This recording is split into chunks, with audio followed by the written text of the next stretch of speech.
മോഹൻലാലോ എവിടെ കിടന്ന ലാലപ്പനം പാരന്റിയാക്കി വിളിച്ച് അടുത്തിരിക്കുന്ന പിള്ളേർ അടിപൊളിയായിരുന്നു. അവന്മാർ ഭയങ്കര കൗണ്ടറടി ആയിരുന്നു, ഭയങ്കര രസമായിരുന്നു. എന്ത് ഡയലോഗിനും അത് നമുക്കിപ്പോൾ തോന്നും. അവിടെ കണ്ട് ബോറടിച്ച് നമുക്കിങ്ങനെ നണിക്കുമ്പോഴത്തേക്ക് അവന്മാർ എന്തെങ്കിലും ഡയലോഗിക്കാൻ പിന്നെ ചിരി തുടങ്ങും. ബാക്കിൽ വെച്ച ആൾക്കാർക്ക് അറിയാൻ പാടില്ല, നിങ്ങൾക്കൊക്കെ അറിയാൻ പാടില്ല. ഇതൊക്കെ തന്നെ ശരിക്കും പറഞ്ഞാൽ ഫൈറ്റൊക്കെ എന്താ പറയുക, ഒരു ലാഗ് ഫീൽ ചെയ്തു. ഒരു ഫേസിലൊക്കെ പഞ്ച് ചെയ്യുമ്പോൾ ആ ഒരു ഇതുണ്ടല്ലോ, എഫക്റ്റ് ഉണ്ടല്ലോ, അതൊക്കെ ഒന്നും വന്നില്ല. അതിൻ്റെ ഒരു ചെറിയൊരു സങ്കടം. കാരണം ഇത്രയും ആക്ടേഴ്സ് വന്നിട്ട് ലാലേട്ടൻ്റെ ഫൈറ്റ് ഭയങ്കര രസമുണ്ടായിരുന്നു. അത് ആ ഒരു സ്ലോ മോഷനിൽ തട്ടി വിടണം, കുട്ടികളെ കളിക്കണ പോലെ കളിക്കണത്, അത് രസമായിരുന്നു. മൊത്തത്തിൽ ഞാൻ പറയണോ? ഞാൻ പറയില്ല. അക്ഷയ് ഇതിനു മുമ്പ് ഒരു ദൈവത്തിൻ്റെ ഒരു ക്യാരക്ടർ ചെയ്തിട്ടുണ്ട്. ഇപ്പോൾ ശിവൻ്റെ ക്യാരക്ടർ ചെയ്തപ്പോൾ കാജലിൻ്റെ ഇത് ചെയ്തപ്പോൾ സത്യം പറഞ്ഞാൽ കുഴപ്പമില്ല, അത്രേ പറയാനുള്ളൂ.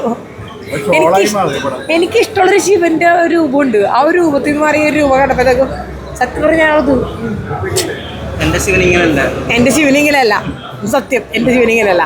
അക്ഷയ് മറ്റേ ക്യാരക്ടറിൽ വന്നപ്പോൾ നല്ല അഘോരിയുടെ ലുക്കിൽ വന്നപ്പോഴത്തേക്കും ഭയങ്കര രസമുണ്ടായിരുന്നു. ഇത് ശിവൻ്റെ ലുക്ക് വന്നപ്പോഴത്തേക്കും എന്താ പറയുക, ഒരു ബോഡി ബിൽഡ് വന്ന് മുമ്പിൽ ഇരുന്ന ഓരോ സെക്ടറാണ്. മതിയടാ, മതി, പോട്ടെ, തീർന്നു മതി.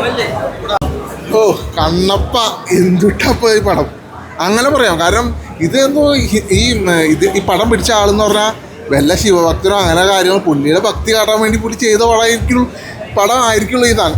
പിന്നെ പടത്തിൽ എടുത്തു പറയാനുള്ളത് ആകെ ഇതിൻ്റെ BGM കൊള്ളാം. പിന്നെ അതുപോലെ തന്നെ ക്യാമറ വർക്കൊക്കെ നല്ല രസമായിട്ടുണ്ട്. സ്ഥലങ്ങൾ കാട്ടുന്നതായാലും അങ്ങനത്തെ സ്ഥലം അതൊക്കെ നല്ല രസമായിട്ട് വന്നിട്ടുണ്ട്.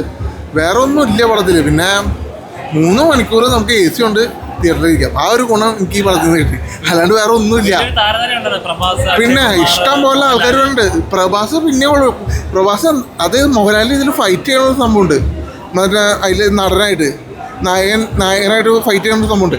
അതിൽ മോഹൻലാൽ എന്തുട്ടാ കാട്ടിക്കൊടുക്കുക. അത് മോഹൻലാൽ ഒരു ദൈവമാണ്, അങ്ങനത്തെ ഒരു എന്തോ ഒരു ഇത് ആണ് കാട്ടിയത്. എനിക്കൊന്നും മനസ്സിലായില്ല സത്യം പറഞ്ഞാൽ.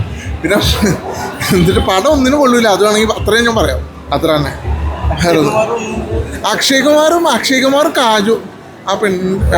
കാജോള് അവർ രണ്ടുപേരും ശിവൻ്റെ കൂടെ ഉള്ളതായിട്ട് മൊത്തം തമ്മിലുണ്ട്. അത് ആകാശത്തിരുന്ന് ഇങ്ങനെ കാണുക, ഏതോ മലയാളം മുകളിൽ ഇരുന്ന് കാണുന്നു, ആ ഒരു രീതിയിലേ വന്നിട്ടുള്ളൂ. പിന്നെ ലാസ്റ്റൊക്കെ വന്നുണ്ട് കേട്ടോ, ഭക്തി വന്നു എന്നും പറഞ്ഞൊക്കെ വന്നുണ്ട്. അല്ലാണ്ട് എനിക്ക് ഈ പടം കണ്ടിട്ട് ഒന്നും തോന്നിയില്ല സത്യം പറഞ്ഞാൽ. അതാണ് കാര്യം. ബോക്സ് ഓഫീസിൽ ഹിറ്റാവും തോന്നുന്നില്ല. പക്ഷേ ഒരു ആത്മീയത ഇഷ്ടപ്പെടുന്നവർക്ക് സിനിമ ഇഷ്ടപ്പെട്ടു. സ്പിരിച്വൽ ഫിലിമാണ്, ഫാൻറ്റസി, മിത്തോളജിക്കൽ. ലോജിക്കൽ ലോജിക്കൊന്നുമില്ല. പിന്നെ ആക്ഷൻ, റൊമാൻസ് എലിമെൻസ് തന്നെ വന്നിട്ടുണ്ട്. നടികളുടെ ആക്ടേഴ്സ് നല്ല ഹോട്ടാണ്. പക്ഷേ ഈ ആക്ഷൻ ശരിയായിട്ടില്ല. ലാലേട്ടൻ ഏത് സിനിമയിലും ക്യാമിയോ ചെയ്തോളം നന്നായി ചെയ്തിട്ടുണ്ട്. ലാഗൊന്നും എനിക്കങ്ങനെ തോന്നിയില്ല. എനിക്കല്ല പടയെ തോന്നി, പക്ഷേ പടം ഹിറ്റാവും തോന്നുന്നില്ല. കാരണം ഒരു സ്പിരിച്വൽ ആ രീതിയിലെടുത്തി ആത്മീയത ഇഷ്ടപ്പെടുന്നെങ്കിൽ പടം ഇഷ്ടപ്പെടും. ശിവഭക്തർ അവർക്കൊക്കെ ഇഷ്ടപ്പെടുന്നു.